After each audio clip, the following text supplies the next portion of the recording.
Here's the thing. I love my job. Hopefully you do too.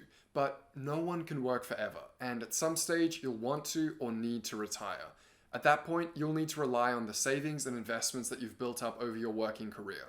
But how do you know if you've got enough and that you won't run out of money during retirement? That's exactly what we're going to dive into in this video. The most common retirement asset that most people have access to is a retirement account of some sort, such as superannuation in Australia, 401ks or Roth IRAs in the US, and any number of similar accounts in other countries. These accounts can have great tax incentives and they can be very useful, but the average Australian in their 60s has less than $300,000 in their superannuation account.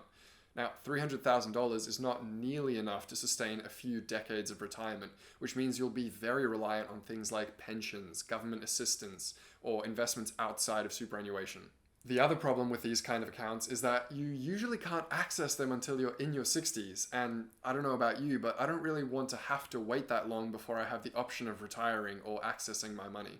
So what we want to achieve is to reach a very clear understanding of exactly what number we need to hit to reach financial independence, regardless of what age we are or what government programs we qualify for. Financial independence is the concept of your investment portfolio giving you a sustained income that covers all of your lifestyle expenses so that you're never reliant on any sort of earned income to live your life, and you can instead rely entirely on your investments. This investment portfolio can be made up of a range of different assets, including stocks, bonds, rental properties, fixed interest accounts, annuities. As long as the assets are paying you some sort of income, they can be used towards that milestone of financial independence. There are a lot of different options for assets you can work with, but for this video, let's just keep it simple.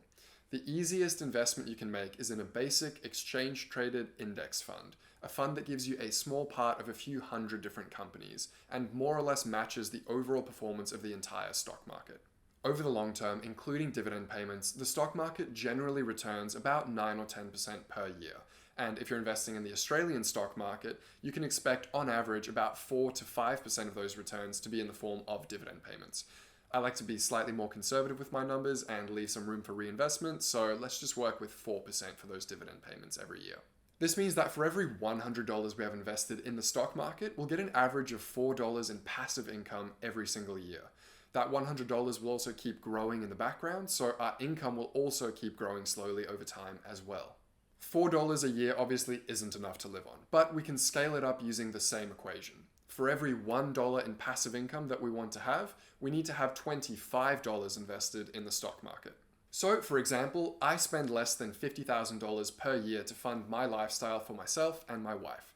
To work out my financial independence goal, I'm going to take that $50,000 per year, multiply it by 25, and that will get my goal of $1,250,000 in invested assets. Of course, your number might be slightly different, and it will depend on how much you need or want to live on every year.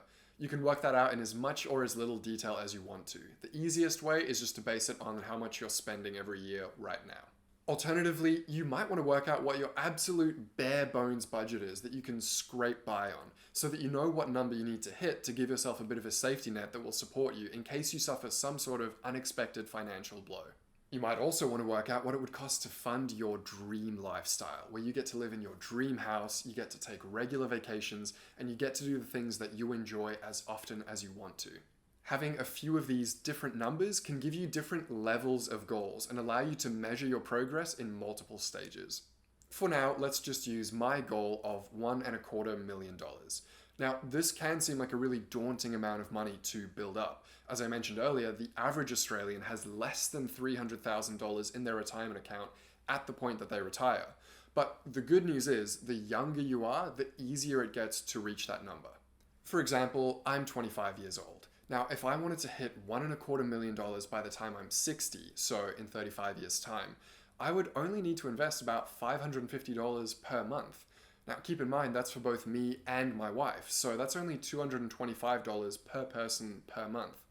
If you're working full-time in Australia, you're probably already getting paid more than this into your superannuation account every month automatically. You might have quickly done the math on those numbers and realized that $550 per month over 35 years only leaves us with $231,000, a full million and change short of our goal. However, this is where compound interest comes into play, and why the amount of time that you have for your investments to sit in the market and grow can make such a big difference. Having a look at this graph over here, we can see that the bulk of the money that we've built up over that 35-year time span has actually come from our investments growing in value and not from the money that we've saved up every month. By the time we get into our 9th year of investing, our portfolio is passively producing more money than we are putting into it every year.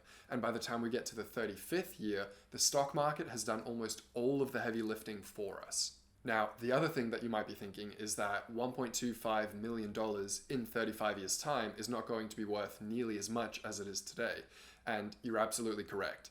The good news is, I've already accounted for that. As I mentioned earlier, the stock market returns about 10% per year. But in my calculations, I've only used an 8% rate of return to account for a 2% inflation buffer. Now, of course, inflation is still much higher than that right now, but that's not normal. And we should be seeing about 2% inflation over the long term. So that $1.25 million has already been adjusted for future inflation, and it's actually going to be more like $2.5 million by that time.